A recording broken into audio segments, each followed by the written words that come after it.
Hey guys, how's it going? I hope you're all doing great, staying happy and healthy and all that good stuff. And in this video, I have more stories of just really weird encounters with unknown creatures. Some of them are pretty creepy, pretty wild, so definitely pull up a stump and let's jump into it. Don't forget to like and subscribe. This story was sent in to me by Melissa, so I hope I can do your story justice. In the year 1990, I was 23 years old. I went to visit my parents at my childhood home where I had grown up in Massillon, Ohio, in the United States. I took my 2-year-old dog, Katie, with me, who was half collie, half golden retriever mix. During the evening, I took her collar and lead and attached it to my mother's clothesline outside so that she could safely move around a bit unattended. It was autumn and already dark at about 7:30 p.m. when Katie started ferociously barking at something, like she was very angry, and my mother said, "You better go get your dog." I went outside, and Katie was indeed barking very angrily at something across the street. I looked across the street into the neighbor's backyard, and I saw what I can only describe as a round shape, which appeared almost two-dimensional, with an internal glow that did not light up the area around it. It was hovering a few inches off the ground, about 100 feet away. I later described the look as a paper plate with an internal white light hanging solidly in the air, fully facing us. The object began to slowly move toward us with a steady, fluid motion. I was transfixed as I tried to comprehend what I was looking at. It came toward us for about 10 feet, my dog continuing to frantically bark the entire time. Then, it stopped at a deep roadside ditch and hovered there for a few seconds before going down into the ditch and coming up the other side, now on the street, still even closer toward us. Suddenly, my fear kicked in, and I realized that this was a thinking thing by the way it moved. I unsecured my dog from the line. I ran inside and locked the door. I ran across the house to my parents in their living room, so terrified that I couldn't stop from very forcefully weeping. After I calmed down, I refused to go home that night. There was no way that I was going outside into that darkness to get to my car. For years, when I would tell my friends about this event, I would tear up and cry a bit. I was traumatized for years. I can only guess what would have happened had I let that light approach me more closely. I don't want to know. So thank you for sending in that story, Melissa, and I hope that I told it good and I did it justice.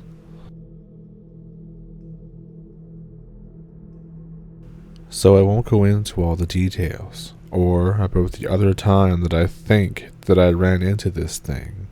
But I was hiking along the Kentucky River with my dog outside of Lexington. We were pretty far down from an old abandoned whiskey distillery. I noticed my dog seeing something, so I walked out onto this little sandbar thing, and about a quarter mile down the river, there was a large, gray, hairy animal standing on its hind legs in the river, and it had very large points on its head that looked almost like ears. When I saw it, it turned kind of toward my direction and toward me. It lifted its head up like it was smelling the air.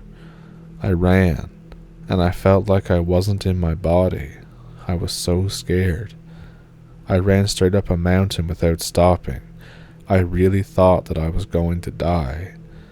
I was sure it was chasing me. This was in 1999, but I still think there's something down there.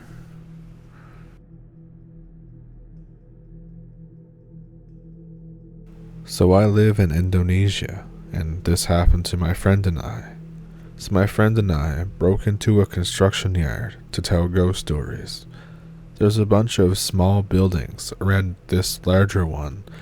It's at the point where we can't really tell what they're supposed to be, but we know that they're buildings. I mentioned these black kites my Indian friend used to tell me about. He called them ahoots. I'm not sure of the spelling. They used to eat people and live in forests. And I figured this is probably a BS story, but it's still kind of creepy. Then suddenly, as we're walking, we hear this weird, high-pitched cry. It was almost like a baby, but higher. And it was in the tree near one of the buildings. The tree starts to shake violently. I call out, "Hello?" The tree stops. I say, "If you're an Ahoot and want us to leave, give us a sign." And one of the windows in the building smashes outward, and the tree starts violently shaking again like never before. We just run out of there and never go back. I've never been so terrified in my entire life. I've never talked about these, but last summer I had a creepy thing happen, so I guess I'll tell. It's probably no big deal. So I was in the passenger seat of my friend's truck.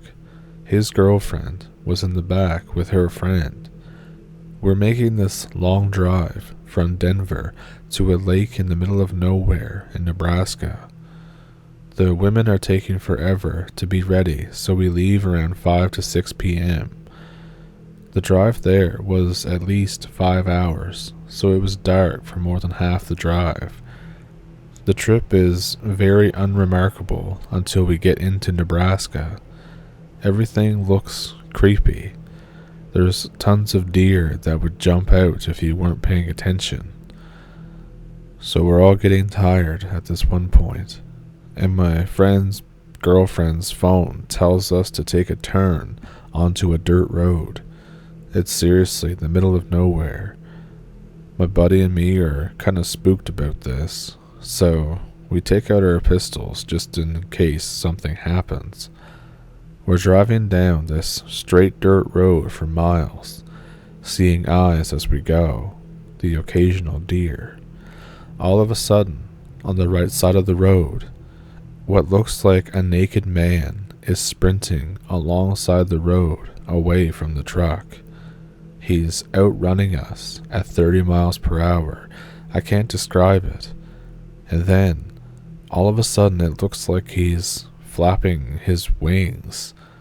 Suddenly, this man, this thing, literally turns into an owl and peels off. Seeing this left us all so puckered that we're ripping up the seats. The story goes on a little bit from there, but basically that's the spooky part. If it had been just me, I would have thought I was hallucinating, but we all saw the exact same thing.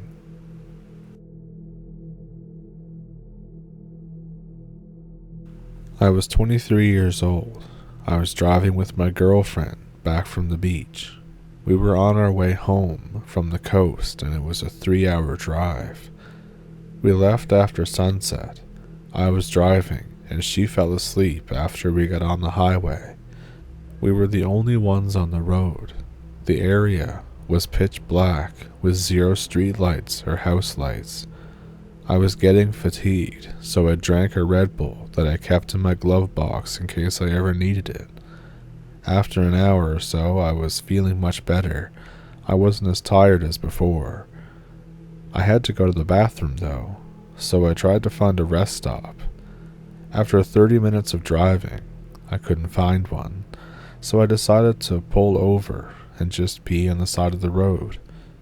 My girlfriend woke up when we ran over the bumps on the shoulder of the road that are meant to wake up sleeping drivers. She asked me if something was wrong, and I just told her that I needed to answer nature's call. She laughed, and I stepped out to take care of business. I went in the bushes, just a few yards away from the car. When I walked back to my car, I noticed something dripping from under the car, and a strange odor. I thought maybe my car was leaking oil or engine fluid, so I shut off the engine and took out a flashlight to check. It was blood dripping from a mangled animal under the drive shaft. I couldn't make out what type of animal it was because its body had been torn and tangled into the drive shaft. As I got up to get back into the car, I noticed 2 eyes blinking to the reflection of my emergency lights. It was about 10 car lengths away, staring straight at me. When I looked into my car through the back window at my girlfriend, I saw her looking right at the eyes, then at me. She had been staring at the eyes while I was inspecting the car. I shined my flashlight at the animal, and it looked like a moose, except it only had 2 legs. Its head went down, and then it began licking the ground. I kept watching it from afar, and then I noticed that it was licking the ground once, then taking a few steps toward us, then licking the ground again. I realized that it was licking the blood that was trailing from the mangled animal under my car. I was scared, in shock. I couldn't move. I looked at my girlfriend, and she was in the same state.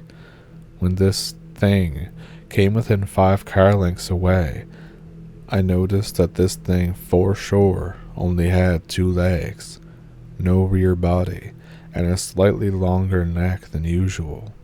Its body was very anthropomorphic, almost human. It had a chest and hips, but I couldn't see any arms. Then, after one last look at the ground, it paused and stared at us. Suddenly, it howled, almost like a scream, but a howl. Off in the distance, we heard the same sound coming from deep in the trees. The animal started sprinting at us. I finally got the nerve to run into my car, but at the moment I closed my door, we felt a jolt come from the back. The thing had rammed its antlers into the back of my trunk. My girlfriend began to scream. I started the engine. Suddenly, the back window was shattered, and its head was through the rear window. I slammed on the gas as the animal started biting at us. The last thing I saw in my window was the animal sprinting after us. When we reached the next town, my girlfriend and I got out of the car at a gas station and looked at the damages. The trunk had a few scuff marks, and there was broken glass all over the back seat. We didn't know what to tell people. Should we tell them what we saw, or just tell them that we had a minor accident? Either way, they were probably going to think we were crazy. To this day, I still remember that animal. I have come to realize that whatever I saw that night was not a moose, but something the likes of no animal or thing I have ever seen.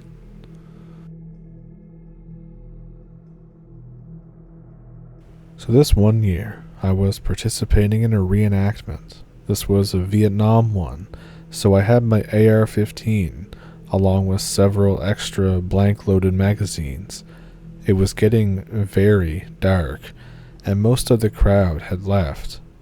We talked to the group's captain, and he recommended night practice, basically a patrol in this abandoned cornfield.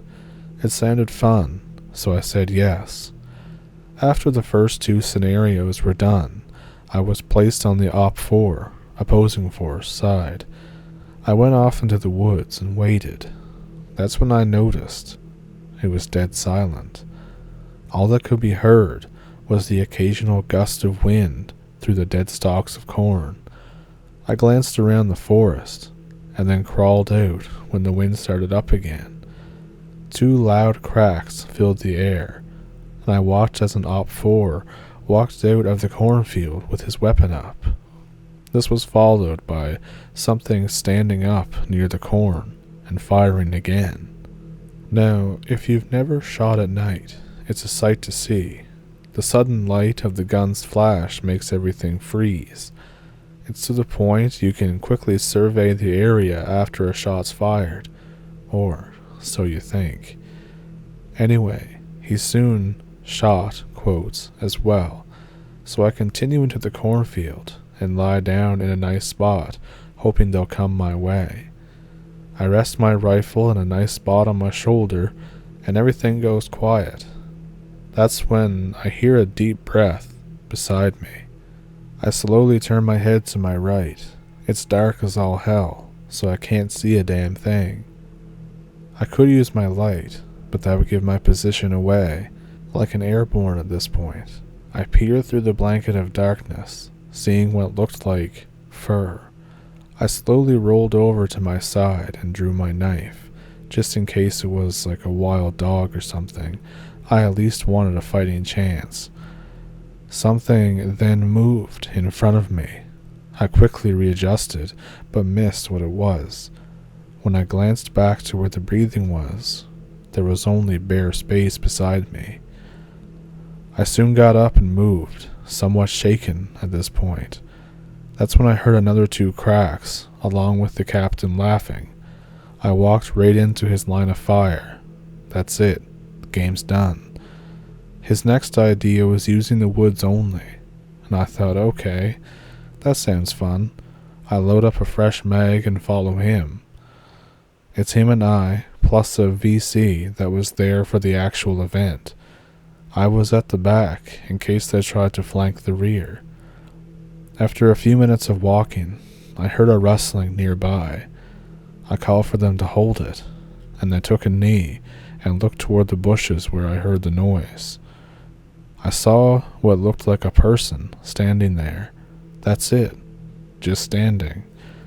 I figured it was an Op-4. I fired. Everything froze, and I could see what can only be described as a person dragged back from hell. They were beaten up, mangled looking. They had pale, white eyes. When I tried to take a closer look, everything went black again. The captain glared at me for letting our position be known when there was nothing there. He said he didn't see whatever it was. After recomposing myself, we continued down the trail and hit an ambush, winning the fight. We gathered up, cleared our weapons, and then began the trek back to camp. When we reached the field, I glanced around the group. We'd gone out with 6. Now, I counted 7, including myself both times. Strange, but maybe I'd miscounted before. After all, it was dark, and I was tired. We reached the camp. I counted again. 6, including me. Something wasn't right. I asked about the other guy that was with us, and got funny looks as a response, so I ignored it and went to sleep. The rest was uneventful. I've looked into this recently, and I want to agree with everyone and say it's a skinwalker, but it doesn't fit. This thing didn't do anything. It didn't do harm. It also changed what it looked like several times. If it was the same thing. Either way, I hadn't gone in at night for patrols since then.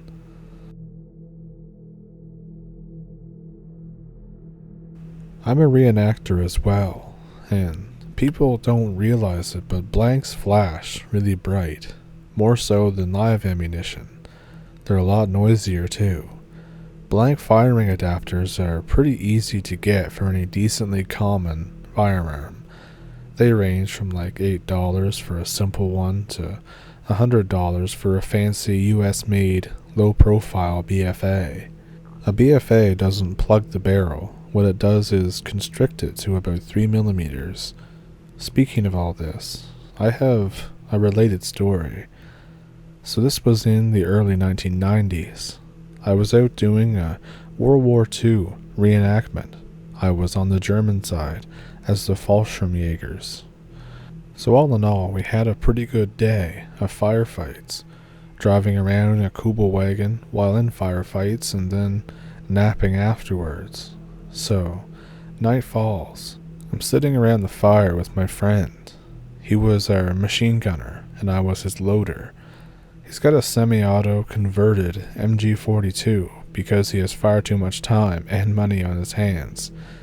I have a Carabiner 98K. I hear in his shittiest German accent, Amerikaner, 12 o'clock. American airborne dude wanders out of the bushes in front of us. He's quiet. We didn't hear or notice him tramping through the brush. The actual reenactment ended long ago. The next engagement isn't till tomorrow, so we don't, do our stuff. He walks up to our campfire and sits down, and says, this time with a standard Pacific Northwest accent, "Tim, want to have a cigarette with me?" And I think, my name is Dom, close enough. Wait, why the hell is he addressing me by my name? I've never seen this dude before. And I think maybe he's a new guy. The other Americans probably named us or something. And I say, in my shittiest German accent, "Sure, one moment." I produce cigarettes and matches. I hand a cigarette to him and one to my friend. I strike a match and light my own, then pass matches around. The American dude is smoking hard, like taking a huge drag every second, practically shoving the cigarette into his face. He's done with it in 30 seconds. He drops the butt on the ground and doesn't extinguish it. I figure it's a combination of him probably being drunk and the long marches. After we finish our smokes, the dude just sits there and stares at the fire silently for 5 minutes.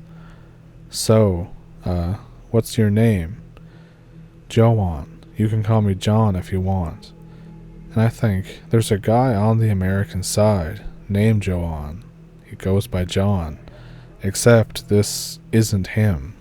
And I've known the other Joan for 3 years at this point. I say, "Hell of a coincidence. Did you meet the other guy named Joan?" He just smiles at us. Not even a smile. More like pulling his lips back like a growling dog. Then, I hear a bunch of crashing in the bushes behind where Creepy John came out of. American Airborne walks out of the bushes, again, visibly annoyed. "Hey asshole, would you mind giving us back Tim's kit? This shit isn't cool. He's freezing. It's 35 degrees out." He looks over to us. "And why the hell didn't you turn him around as soon as he got back here? I told you guys to stop letting teenagers into your group." He was referring to a previous incident in which a drunk 16-year-old nearly burned down Airborne No. 2's tent. We drop our German accents. We very rarely go out of character unless someone gets injured. "Dude, we don't know. We don't even know who this guy is. We thought he was one of yours." The creepy dude is mock reloading his rifle. He's moving his hand over to his bandolier, not actually pulling anything out, and putting nothing into the breech of his M1 rifle. He does this 3 times, while we all just stare at him. Suddenly, he stands upright and starts laughing like crazy, like an inhuman cackle. We all take a step back. Airborne No. 2 and I unsling our rifles when my buddy grabs his MG. My friend shouts at him, "Drop that guy's rifle and get on the ground. We're calling the sheriff's department."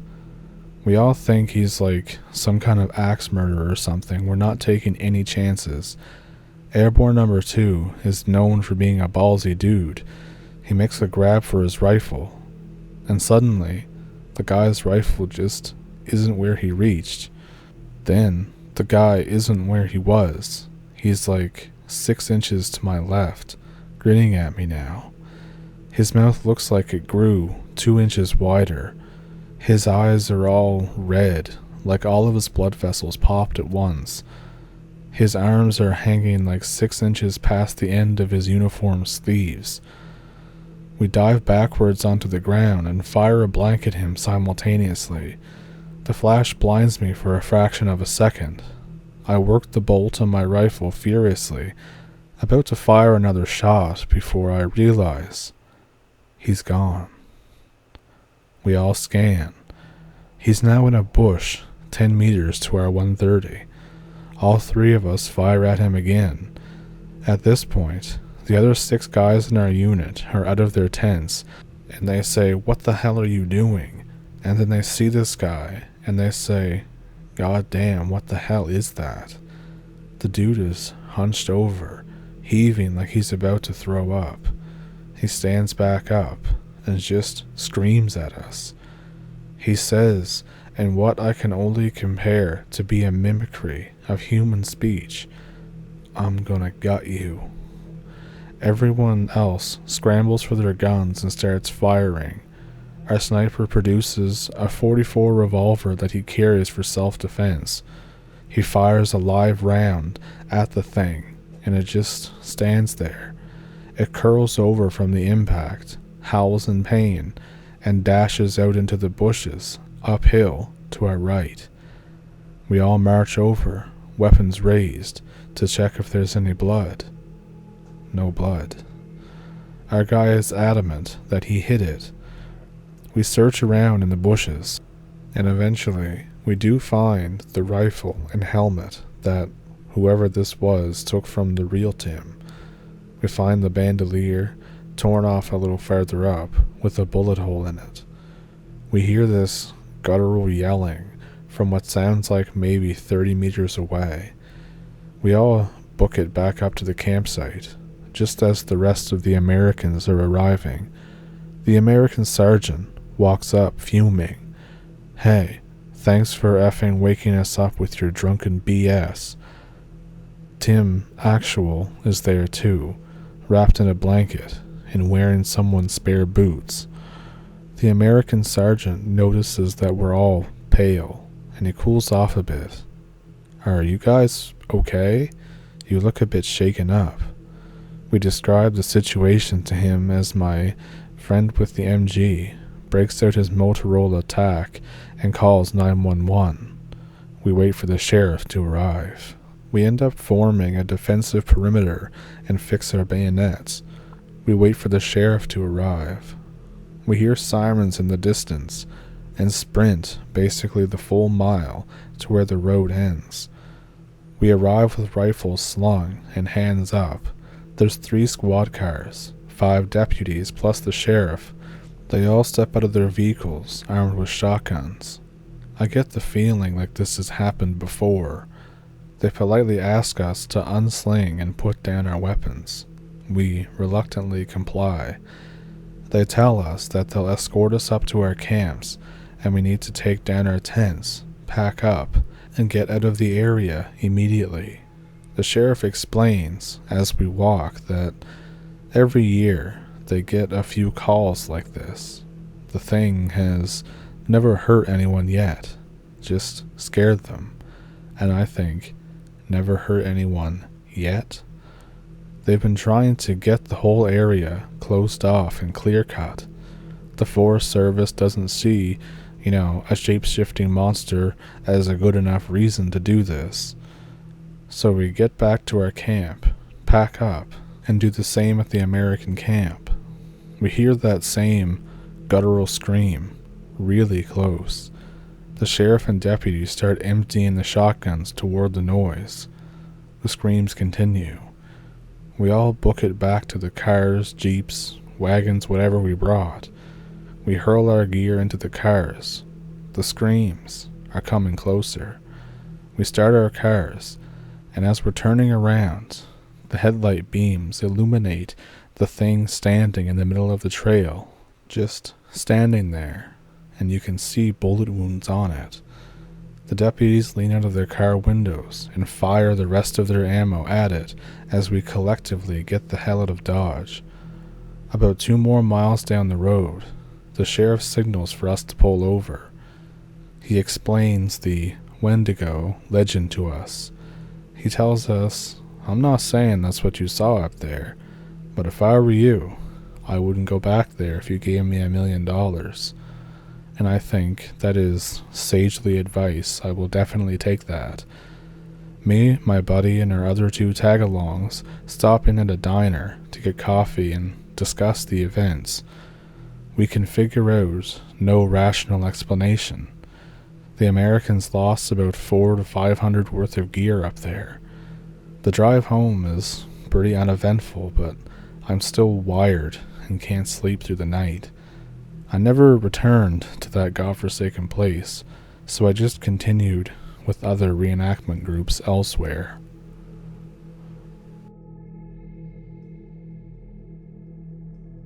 So, what'd you think of those stories? Let me know which one was your favorite one down in the comments. Do you have your own story? I have an email in the description below that you can send it to. I also have a PayPal and a Patreon if you want to donate to the channel. And happy belated Halloween. I hope you had a good Halloween. Even if you didn't do anything, I hope you just had a good day. So, with that, I will let you go, and I will see you on the next one, which should be on Sunday. So, I'll see you then. Thank you for pulling up a stump, and thank you for watching.